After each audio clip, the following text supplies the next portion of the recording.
નમસ્કાર મિત્રો, આજ રોજ જામનગરની પ્રજાજનોને કહેતા આનંદ થાય છે કે જામનગર મહાનગરપાલિકા દ્વારા જામનગરની પ્રજાને પહેલા એકાત્રે પાણી વિતરણ કરવામાં આવતું હતું, જે રોજનું 145 ml થી માંડીને 150 ml સુધીનું હતું.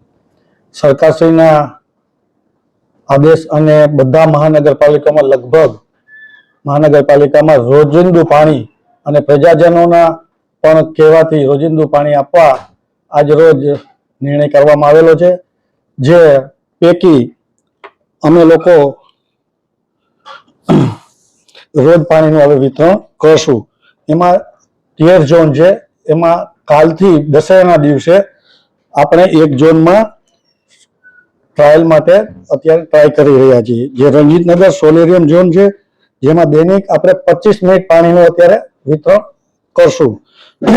બાકીના જે રહેતા ઝોનો છે એમાં પાણીનો ક્રમશઃ આપણે બેડી, નવાગામ, ઘેડ, પવનચક્કી, મહાપ્રભુજીની બેઠક, શંકર ટેકરી, ગુલાબનગર અને જામનું ડેરી, એમાં આપણે ક્રમશઃ 70% જેવું જેમ જૂનું જામનગર એને આવરી આવવામાં છે અને એનું વિતરણ કરશું.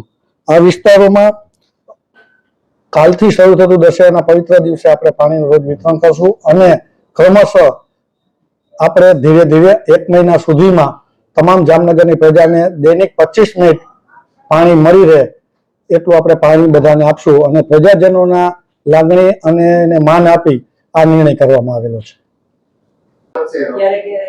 અત્યારે 45 મિનિટ જેવું થાય છે અને 145 ml થી 150 ml સુધીનું થાય છે વિતરણ.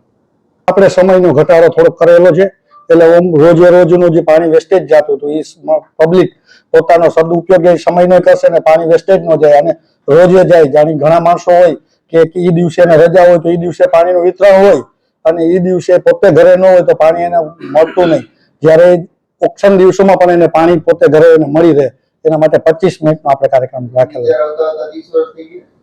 ના 30 વર્ષ નથી થયા, હમણાં હજી તો આપણે આખા ગુજરાતમાં હમણાં જ ચાલુ થયું છે. ટૂંક સમયમાં 2-4 મહિના થયા છે બધામાં. આપણે બધું સેટઅપ ને બધું જોવાનું હોય ને, આપણું સેટઅપ થાય. જે અત્યારે આપણે જે ઊંડનું પાણી લઈએ છીએ, નર્મદાનું લઈએ છીએ, એ બધું આપણું સેટઅપ પ્રમાણે આપણે કાર્યવાહી કરી છે. ના